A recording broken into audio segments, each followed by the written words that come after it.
اما بعد فاعوذ باللہ من الشیطان الرجیم بسم اللہ الرحمن الرحیم محمد الرسول اللہ والذین معہ اشداء علی الکفار صدق اللہ العظیم وصدق رسولہ النبی الامین الکریم وقال اللہ تبارک وتعالی فی شان عظمت حبیبہ ان اللہ وملائکتہ یصلون علی النبی یا ایھا الذین آمنوا صلوا علیہ وسلموا تسلیما اللہم صل علی سیدنا محمد وعلی آلہ وصحبہ افضل صلواتک وعدد معلوماتک۔ بزرگوں اور دوستو، تاریخ اسلام بعض ایسے مقدس اور معتبر شخصیات سے معمور نظر آتی ہے کہ جن کے تذکرے کے بغیر وہ نامکمل رہتی ہے۔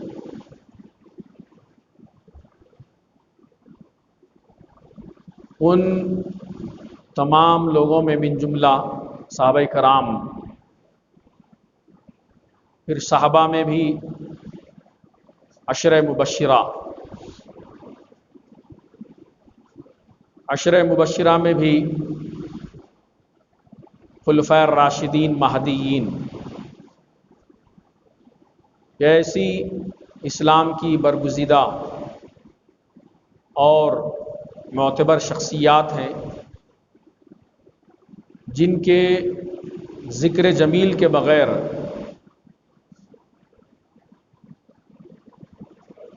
تاریخ اسلام نامکمل رہتی ہے۔ انہی چار برگزیدہ شخصیات میں ایک نام عمر بن خطاب فاروق اعظم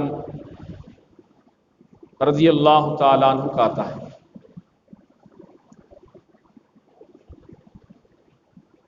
حضرت سیدنا فاروق اعظم رضی اللہ تعالیٰ عنہ کی ساری زندگی جو آپ نے اسلام قبول فرمائی، اس کے بعد امر بالمعروف نہی عن المنکر کا عظیم ترجمان نظر آتی ہے، اور رسالت مآب صلی اللہ علیہ وسلم کے شیدائیوں میں آپ کے جان نثاروں میں ایک نمایاں نام ہے عمر بن خطاب کا۔ اسلام سے جب بیگانے تھے، وہ ایک عجیب سی کیفیت تھی۔ ہر ڈگر پر، ہر راہ و چوراہے پر اہل ایمان اور آقا و مولا کی ہمیشہ مخالفت کیا کرتے تھے۔ وہ بھی ایسے کئی واقعات آپ دیکھیں گے کہ جس کے ذریعے سے کفر میں شدت تھی، اور کفر اپنے آپ کو طاقتور سمجھتا تھا عمر بن خطاب کی وجہ سے۔ جب ایمان لے آئے تو پھر اس کی کیفیت بدل گئی۔ جس مجلس میں جہاں جہاں پر اسلام کی مخالفت فرمائی تھی، ایمان والوں کے خلاف آواز اٹھائی تھی، رسالت مآب صلی اللہ علیہ وسلم کے راستہ روکنے کی مکمل کوشش کی تھی، ان تمام مقامات پر اسلام کا علم بلند فرمایا، اسلام کا جھنڈا بلند فرمایا، کفر کی مجلسوں میں جاتے اعلان فرماتے عمر ایمان لے آیا ہے، بے نیام تلوار سے جاتے، بتاؤ تمہارا کیا ارادہ ہے؟ عمر گویا ایمان لے آیا ہے، اب طاقت ہے، قوت ہے، آ جاؤ میدان۔ بلکہ ایک مقام پر ایسا بھی ہوا، ایک واقعہ ایسا بھی آتا ہے، کفار و مشرکین کے جھرمٹ میں جا کر ہر ایک کو تلوار لگا دیتے۔ کیا ارادہ ہے؟ لڑتا یہ میدان میں آ جاؤ، حرم پاک کے باہر آ جاؤ۔ آج عمر صحابہ کرام حکم دیا گیا ہجرت کا، چونکہ کفار کے ستائے ہوئے تھے، غنیمت سمجھا، رات کے اندھیرے کو نکل گئے۔ لیکن عمر وہ طاقتور شخصیت تھی جس نے اسلام کی مخالفت کی تھی دم کی بنیاد پر، اور اسلام کی تائید میں آ گئے حق کی بنیاد پر، تو پھر وہ طاقت کا مظاہرہ مکمل طور پر علیہ الاعلان ہجرت فرماتے کہا، کوئی اپنی بیوی کو بیوہ کرنا چاہتا ہے، کوئی اپنے بچوں کو یتیم کرنا چاہتا ہے، کوئی اپنے ماں باپ کو بے سہارا چھوڑنا چاہتا ہے تو آ جائے، کسی کی ماں جنی ہے تو مکے کے باہر آ جاؤ، عمر سے لڑ لے۔ کفر میں لرزہ طاری ہو گیا، کفر میں لرزہ طاری ہو گیا۔ کس میں طاقت تھی، کس میں قوت تھی، کون جہاں مرد تھا فاروق اعظم کا کوئی مقابلہ کر سکے؟ وہ عمر ہے۔ میرے آقا نے فرمایا عمر فاروق ہے۔ فاروق کا مطلب یہ ہوتا ہے کہ حق تو باطل میں، ایمان اور کفر میں امتیاز کرنے والا، ایک پہچان پیدا کرنے والا، ایک عظیم پہچان پیدا فرمائی آپ نے اسلام اور کفر میں۔ میرے آقا نے فرمایا عمر بن خطاب، عمر کیا ہے؟ فاروق ہے۔ اسلام کو طاقت ملی فاروق اعظم کے ایمان سے۔ حضرت سیدہ عائشہ صدیقہ رضی اللہ تعالی عنہ فرماتی ہیں کہ آقا صلی اللہ علیہ وسلم نے چہارشنبے کے دن دعا فرمائی۔ کیا فرمائی؟ اے اللہ، عمر بن خطاب یا عمر بن ہشام، دونوں میں سے کسی ایک کو، یہ دونوں ماموں بھانجے تھے، ابو جہل جس کو عمر بن ہشام کہا جاتا، تاریخ اسلام میں اس کو ابو جہل کہا گیا۔ عرض کی اے اللہ، عمر بن خطاب یا عمر بن ہشام، دونوں میں سے کسی ایک کو اسلام کی دولت سے مالا مال فرما کر دین کو قوت عطا فرما۔ دیگر روایت میں آتا ہے اے اللہ، عمر بن خطاب کے ایمان سے، اسلام سے دین کو قوت عطا فرما۔ میرے آقا نے چہارشنبے کے دن دعا فرمائی اور اس کا اظہار جمعرات کے دن ہوگا۔ 24 گھنٹے نہیں گزرے تھے، وہ عمر جو قتل جناب رسالت مآب صلی اللہ علیہ وسلم کے لیے نکلے تھے، وہ جان نثاران مصطفیٰ میں اپنا نام لکھا۔ تفصیل میں نہیں جاؤں گا۔ بے نیام تلوار کے ساتھ محمد رسول اللہ جان عالم صلی اللہ علیہ وسلم کا کام تمام کرنے کے لیے نکلے تھے، نعوذ باللہ۔ لیکن مولا نے اپنے محبوب کی دعا قبول فرمائی، بے نیام تلوار کے ساتھ دار ارقم بن ارقم میں چلے آ رہے ہیں، دربان کی طرح چچا حضرت سیدنا حمزہ کھڑے ہیں۔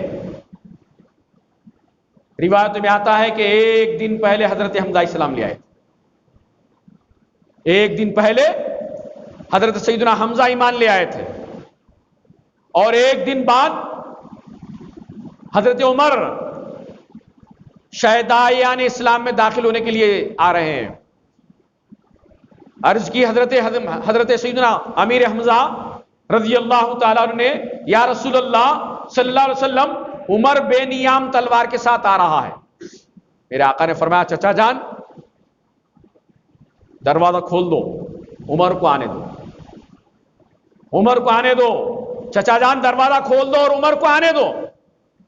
عمر جو ہی آپ صلی اللہ علیہ وسلم کی بارگاہ میں تشریف لے آئے، میرے آقا نے عمر کا جبہ پکڑ کر، دامن پکڑ کر بٹھا دیا۔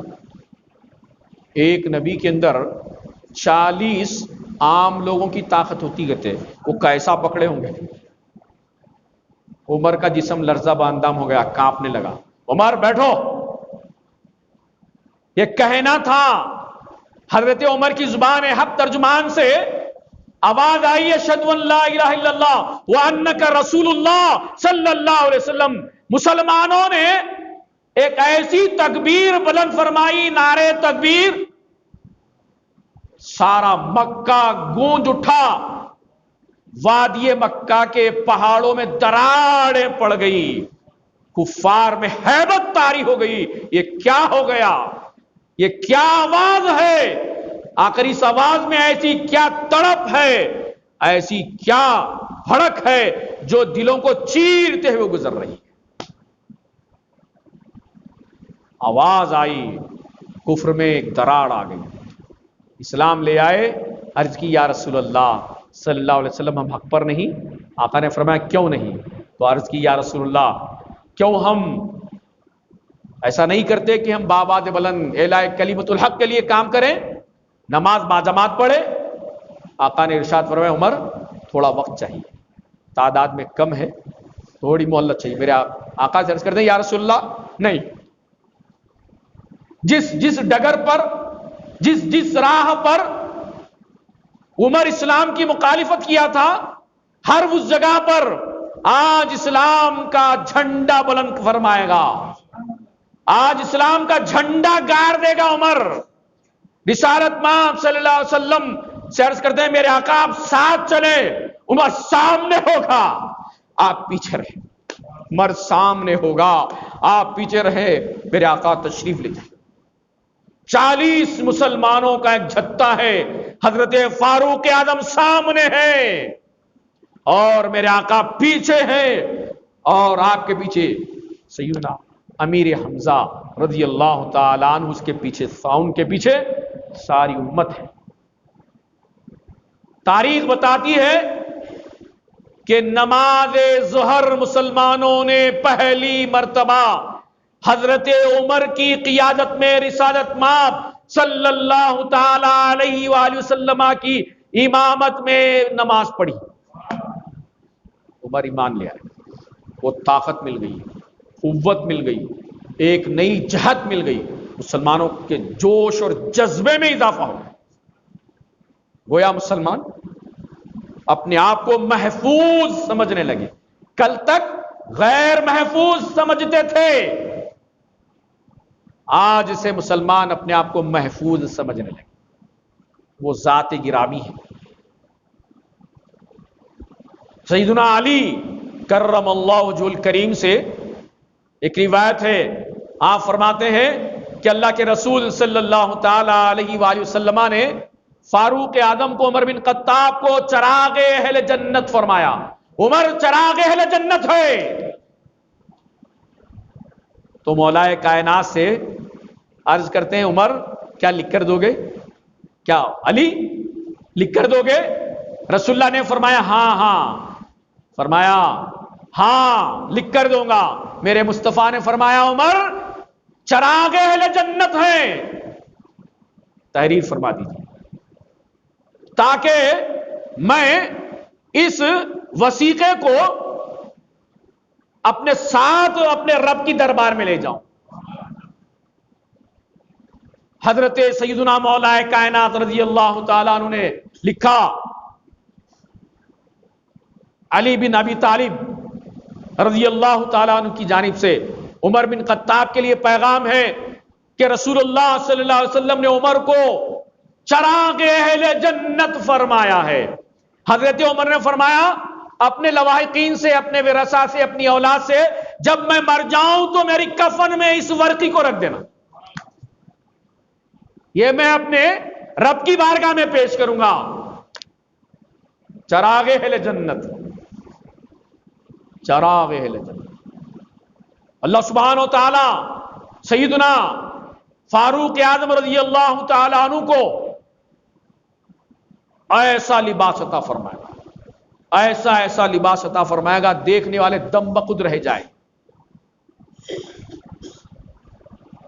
سیدنا جبریل امین حضرت فاروق اعظم رضی اللہ تعالیٰ عنہ کی شان بیان فرما رہے ہیں اور عرض کرتے ہیں یا رسول اللہ صلی اللہ علیہ وسلم عمر کو سلام کہیے میری جانب سے، عمر کو سلام کہیے۔ عمر وہ ذات ہے قیامت کے دن اللہ سبحانہ و تعالیٰ سب سے پہلے عمر کو سلام فرمائے گا اور اپنے دست مبارک سے عمر کا ہاتھ پکڑ کر جنت میں لے جائے گا۔ سبحان، کیا شان ہے بھائی، کیا عظمت ہے۔ لوگوں کیا پوچھتے ہو، میرا مولا ہاتھ پکڑ کر عمر کو لے جائے۔ سبحان اللہ۔ میرے آقا نے عرض کی جبریل اللہ تعالیٰ نے کیا کیا بیان فرمایا ہے میرے عمر کے بارے میں بیان کرو۔ حضرت جبریل فرماتے ہیں یا رسول اللہ صلی اللہ علیہ وسلم عمر نوح بھی ہو جائے، حضرت عمر حضرت نوح نے جتنی عمر دین تبلیغ کی اشاعت میں گزاری ہے، یعنی 950 برس، تب بھی یہ کم پڑ جائیں گے۔ حضرت نوح کی عمر کم پڑ جائے گی، حضرت عمر کی شان ختم نہیں ہوگی۔ اللہ تعالیٰ نے اتنے فضائل بیان فرمائے عمر کے، اتنے فضائل بیان۔ وہ عمر، اللہ کے رسول نے فرمایا عمر جس راستے سے چلتے ہیں شیطان اپنا راستہ بدل لیتا ہے۔ ہر امت میں ایک الہامی شخص ہے، ہوتا ہے، میری امت کا الہامی شخص عمر ہے۔ صحابہ نے کہا یا رسول اللہ الہامی شخص کس کو کہتے ہیں؟ میرے آقا نے فرمایا جس کی زبان حق ترجمان بات کرے، جس کی زبان پر حق جاری ہوتا ہے، جب بولتا ہے، جب فرماتا ہے صرف حق فرماتا ہے، حق کے ماں سوا کچھ اور نہیں کرتا، وہ عمر ہے فاروق اعظم رضی اللہ تعالیٰ۔ اللہ تعالیٰ نے بڑی شان، بڑی عظمت، بڑا کمال عطا فرمایا تھا حضرت عمر۔ اللہ کے رسول صلی اللہ علیہ وسلم فرماتے ہیں جس نے عمر کو غضب میں لایا اس نے مجھے غضب میں لایا۔ آپ غور کیجیے، جس نے عمر کو غضب میں لایا اس نے مجھے غضب میں لایا۔ وہ شان جب ہے 950 برس، جبریل شان بیان نہیں کر سکتے، 950 برس کم ہو جائیں گے تو اما جان عائشہ صدیقہ نے پوچھ لیا ایک دن بھری چاندنی رات میں، چاند اپنے ستاروں کے جھرمٹ میں ہے، عرض کی محبوب کبریا سے میرے آقا وہ مولا کیا دنیا میں کوئی ایسا شخص بھی ہوگا، کوئی ایسا شخص بھی ہوگا جس کی نیکیاں آسمان کے ستاروں کے برابر ہیں؟ وہ کون کہہ سکتا ہے؟ غور کرو، جس کو آسمان کی ستاروں کی گنتی ہو نا، جس کا اقتدار اس پر بھی موجود ہو۔ اب مسجد میں کہتا ہوں 700 500 400 آدمی آ سکتے ہیں نماز، چونکہ مجھے معلوم ہے ایک صف میں اتنے لوگ آتے ہیں، اتنے صف میں اتنے لوگ آتے ہیں، اتنے صف ہمارے پاس ہیں، کچھ کم زیادہ ہو سکتا ہے، ہاں مجھے معلوم ہے، میں کہہ سکتا ہوں ہماری مسجد میں اتنے لوگ نماز پڑھ سکتے ہیں۔ مکہ مسجد میں کتنے پڑھتے ہیں مجھے نہیں معلوم، ہاں لوگ کہتے ہیں اتنے پڑھتے ہیں، لیکن میں تو یہ کہہ سکتا ہوں، یعنی جس کو علم ہوتا ہے وہی کہتا ہے نا، جس کو علم ہوتا ہے اسی سے پوچھا جاتا ہے۔ حضرت عائشہ نے پوچھ لیا، حضرت عائشہ بھی جانتی ہیں سرکار کائنات کو کائنات عالمین کے علوم و اسرار سے سرفراز کیا گیا ہے۔ حضرت عائشہ نے پوچھ لیا میرے آقا کائنات عالم میں کوئی ایسا شخص بھی ہے جس کی نیکیاں آسمان کے ستاروں کے برابر ہے، وہ گمان کرتی ہیں وہ میرے ابا جان کی ہوں گی، یعنی ابو بکر صدیق کی ہوں گی۔ میرے آقا صلی اللہ علیہ وسلم کی زبان مبارک سے نکلا کیوں نہیں عائشہ؟ ہاں ایسا شخص ہے۔ عرض کی یا رسول اللہ کون خوش نصیب ہے جس کی نیکیاں آسمان کے ستاروں کے برابر ہے؟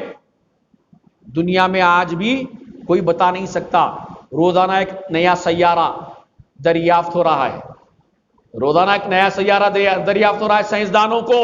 آج یہ سیارہ دریافت ہوا، اس کی لمبائی اتنی ہے، اس کی چوڑائی اتنی ہے، اس کا فلاں اتنا ہے، اتنا بڑا ہے۔ تحقیق نہیں ہے ابھی بھی کتنے ہیں، میرے مصطفیٰ کو علم ہے۔ جو لوگ کہتے ہیں رسول اللہ کو علم غیب نہیں ہے، اندھوں سے میں کہنا چاہتا ہوں ارے اندھو، میرے مصطفیٰ کو سب کچھ علم ہے۔ میرے آقا فرماتے ہیں میں جیسے سامنے دیکھتا ہوں ویسے پیچھے بھی دیکھتا ہوں۔ غور طلب بات ہے، میں جیسے سامنے دیکھتا ہوں تمہارے چہروں کو، تمہارے قلوب کو، گویا میں پیچھے بھی دیکھتا ہوں، میں پیچھے بھی دیکھتا ہوں، آہٹ سے پہچانتا ہوں کون آ رہا ہے، آہٹ سے بولتا ہوں کس کا نام ہے، میں بولتا ہوں کون پیچھے آ رہا ہے، کون سامنے جا رہا ہے۔ سامنے جانے والے کا نام جنت میں دیکھا، آہٹ کو محسوس کیا، فرمایا بلال تمہارا کیا عمل ہے؟ میں نے جنت میں میرے سامنے جاتے ہوئے دیکھا ہے، تمہاری آہٹ کو میں نے محسوس کیا ہے۔ ہاں کیا کہنے مصطفیٰ کے، بلال جنت میں نہیں ہے، بلال مکے کی وادیوں میں ہے۔ آقا فرما رہے ہیں بلال میں نے تمہیں سامنے جاتے ہوئے تمہاری جنت میں آہٹ کو محسوس کیا ہے، اور پیچھے دیکھ کر فرما رہے ہیں کھٹاٹو بندھیرا ہے۔ پیچھے سے آنے والے شخص کو مخاطب ہوتے فرماتے عمر کیا رات اور دن میں ہمارا ساتھ چھوڑتے نہیں چھوڑتے پیچھا؟ دیکھتا ہوں میں پیچھے بھی دیکھتا ہوں، رات کا کھٹاٹو بندھیرا ہے۔ ارے نابیناؤ، میرے مصطفیٰ کو عرش کی بھی خبر ہے، فرش کی بھی خبر ہے، یاد رکھو، عرش کی بھی خبر ہے، فرش کی بھی خبر ہے، جنت کی بھی خبر ہے، اہل جنت کی بھی خبر ہے۔ کون سعید ہے کون بدبخت ہے میرا مصطفیٰ جانتا ہے، تفصیل میں نہیں جاؤں گا۔ کہا عمر رضی اللہ تعالی عنہ، زبان حق ترجمان سے نکلا عائشہ کے جواب پر، وہ نیک بخت شخص کا نام عمر ہے۔ حضرت عائشہ کے آنسو چھلک پڑے، حضرت عائشہ کے آنسو چھلک پڑے، رونے لگی۔ پوچھا میرے آقا نے ارشاد فرمایا عائشہ روتی کیوں ہو، روتی کیوں ہو؟ حضرت عائشہ نے عرض کی یا رسول اللہ پھر میرے ابا جان کی نیکیاں کہاں گئی، میرے ابا جان کی نیکیاں کہاں گئی؟ سفر میں ساتھ، حوضر میں ساتھ، مکے میں ساتھ، مدینے میں ساتھ، جنگ میں ساتھ، امن میں ساتھ، گویا کوئی ایسا لمحہ نہیں میرے آقا میرے والد ماجد آپ کے ساتھ نہ ہو۔ میرے آقا نے ارشاد فرمایا،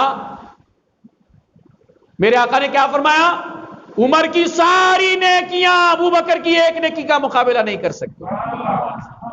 میرے مصطفیٰ جانتے ہیں عمر کی کیا نیکیاں ہیں، ابو بکر کی کیا نیکیاں ہیں، اس کا وزن کیا ہے وہ بھی جانتے ہیں۔ ہاں ایک اور ارشاد فرماتے ہیں عمر کی نیکیاں، عمر جو ہے ابو بکر کی نیکیوں میں سے ایک نیکی ہے، محمد رسول اللہ کی نیکیوں میں سے ایک نیکی ہے۔ وہ شان ہے عمر کی، وہ عظمت ہے عمر کی۔ اللہ تعالیٰ نے بڑا اعزاز عطا فرمایا اسلام، حضرت عمر کے منشے کے مطابق قرآن کو نازل فرمایا۔ میں نے جس آیت کریمہ کی تلاوت فرمائی محمد الرسول اللہ، یہ سورہ حجرات سورہ فتح کی آیت ہے، آخری آیت کا پہلا حصہ ہے، محمد الرسول اللہ والذین معہ اشداء علی الکفار۔ میرے آقا صلی اللہ علیہ وسلم کی حق زبان سے اللہ سبحانہ وتعالیٰ فرما رہا ہے میرا آقا و مولا، میرا محبوب اور آپ کے متبعین اشداء علی الکفار کی تفسیر میں مفسرین فرماتے ہیں اشداء علی الکفار کی تفسیر فاروق اعظم ہے، کفار پر کفر پر شدید ہے، رحماء بینہم آپس میں گلے ملے رہتے ہیں، بڑے محبت سے رہتے ہیں صحابہ کرام، شیر و شکر بنا دیا، غیر کو بھائی بنا دیا، آپس میں جب ملتے ہیں تو بڑے شیر و شکر۔ اسلام کل قیامت کے دن اللہ سبحانہ و تعالیٰ کی بارگاہ میں عرض کرے گا، میرے مولا عمر نے مجھے دنیا میں 4 چاند لگایا تھا، عمر کی وجہ سے میں دنیا میں میری معرفت ہوئی گویا، عمر کی وجہ سے میری پہچان ہوئی، میرا بول بالا ہوا۔ اے اللہ میں تیری بارگاہ میں عرض کرتا ہوں آج میدان محشر میں بھی عمر کا بول بالا ہو۔ اللہ سبحانہ و تعالی ناقے نور پر، نور کی اونٹنی پر حضرت عمر کو بٹھائے گا، نور کی اونٹنی پر حضرت سیدنا فاروق اعظم کو بٹھائے گا اور 2 لباس ایسے پہنائے گا، اگر وہ ایک لباس کھولا جائے تو سارے اہل محشر کو گھیر لے، اتنا لباس پہنا ہے، اتنا زبردست، اتنا قیمتی اور اتنا بڑا لباس پہنے گا، اور ندا دی جائے گی اہل محشر میں، لوگوں دیکھو یہ نور سا جو چہرہ ہے، چراغ اہل جنت کی جو روشنی ہے، وہ روشنی دیکھو، یہ عمر بن خطاب کی ذات ہے، عالم میں سارے محشر میں پہچانا جائے گا، لوگ عمر بن خطاب کو پہچانیں گے، یہ عمر بن خطاب ہے جس نے اسلام کو اور مسلمانوں کو اپنی جان، مال، عزت، آبرو کے ذریعے سے قوت و طاقت و حشمت سے سرفراز ہو۔ لوگ روپیہ 2 روپے 10 20 50 100 روپے دے کر سمجھتے ہیں اپنے اسلام پر احسان فرمایا ہے، لیکن عمر نے اپنی ساری زندگی نچھاور کر دی، عرض کی یا رسول اللہ میں اور میرا پیسہ سب آپ کے قدم میں، ساری دولت آپ کی ہے، امیر المومنین ہے، سادہ زندگی ہے، آج عام سے عام مسلمان کے پاس 4 5 6 جوڑے ہوں گے، امیر المومنین خلیفۃ المسلمین کے پاس صرف 2 لباس ہیں، ایک گرما کا اور ایک سرما کا۔ لوگوں اپنی خبر لو، لوگوں کی خبر مت لو، ان کیا کر رہا، ان کیا جا رہا، ان کیا کر رہا، کہاں سے لا رہا، کیا بیچ رہا، کہیں کو جا رہا، کہیں کو آ رہا، یہ فضول کی باتیں اپنی دکان میں دیکھو، سمجھ رہے ہیں آپ لوگ؟ دل کی دکان کی بات کرو، دکان بولے دکان بھی اپنی دیکھو، دوسروں کی مت دیکھو، چونکہ آپ لوگ تاجرین ہیں، یا تو میرے پاس تاجرین آتے ہیں، یا تو ملازم آتا ہے تو سیٹ آتا ہے، اب سیٹوں کے حساب سے بات کرنا پڑے گا نا، سیٹ کو چاہیے اپنی دکان میں دیکھے، بازو والا کیا بیچ رہا نہیں دیکھے، اپنا محاسبہ کرے۔ حضرت عمر نے اپنا محاسبہ فرمایا، جس کو جنت کی دنیا میں مصطفیٰ نے 1 نہیں 2 2 3 3 4 4 مرتبہ فرمایا ہے، عمر جنتی ہے، عمر جنتی ہے، مولا سارے اہل عرفہ پر عام طور پر فقر و مباحات فرماتا ہے، لیکن خاص طور پر عزت و شرف کے ساتھ عمر کو یاد فرماتا ہے۔ عمر اپنا محاسبہ کر رہے ہیں، رازدار مصطفیٰ حضرت سیدنا حذیفہ بن یمان، حضرت سیدنا حذیفہ بن یمان رضی اللہ تعالی عنہ سے پوچھتے ہیں، حذیفہ کوئی علامت میرے اندر نفاق کی ہے؟ کوئی میرے اندر نفاق کی علامت ہے تو بتاؤ، کیونکہ تم میرے مصطفیٰ کے ایک رازدار صحابی ہو، میرے مصطفیٰ کے ایک رازدار صحابی ہو، کون منافق ہے، کون مومن ہے، کون جنتی ہے، کون جہنمی ہے، تم جانتے ہو، میرے مصطفیٰ نے تمہیں وہ علم عطا فرمایا ہے۔ حضرت حذیفہ فرماتے ہیں، عمر تمہارے اندر نفاق کی کوئی علامت نہیں، لیکن میں نے سنا ہے کہ آپ دسترخوان پر 2 2 سالن کھاتے ہیں۔ آپ نے عرض کی، حذیفہ سنو، میں نے کبھی کے سالن 2 کھانا تو درکنار، سالن ہی کھانا بند کر دیا، سالن کا مزہ کیا ہے مجھے معلوم نہیں ہے، عرصے دراز ہو گیا، زیتون سے روٹی کھا لیتا ہوں، صرف زیتون سے پیٹ بھر لیتا ہوں، پیٹ کیا بھرتے ہوں گے نہیں معلوم۔ یہ پہنتے ہیں کہ بوسیدہ جس پر 70 پیون لگے ہوں امیر المومنین کے لباس پر، وہ کھانا کیا کھاتا ہو؟ آج کے ظالم حکمرانوں، مسلم حکمرانوں کو حضرت عمر کی حیات طیبہ پڑھنی چاہیے اور ہمیں بھی غور کرنی چاہیے، اپنے آپ پر محاسبہ کرنی چاہیے، دوسرے کو دیکھنے کے بجائے اس کی برائیاں گننے کے بجائے ہم اپنی برائیاں دیکھیں، ہمارے اندر کیا اچھائی ہے، ہمارے اندر کیا برائیاں ہیں، یہ ہمیں چاہیے۔ اللہ پاک سے دعا ہے کہ میرے مولا یا العالمین، یا اکرم الاکرمین، یا ارحم الراحمین، ہم تمام کو توفیق رفیق عطا فرما، حضرت فاروق اعظم رضی اللہ تعالیٰ عنہ کے نقش قدم پر چلنے کی توفیق عطا فرما، آپ جیسے اسلام کی محبت عطا فرما، آپ جیسے عشق رسول عطا فرما، آپ جیسے عشق اہل بیت عطا فرما،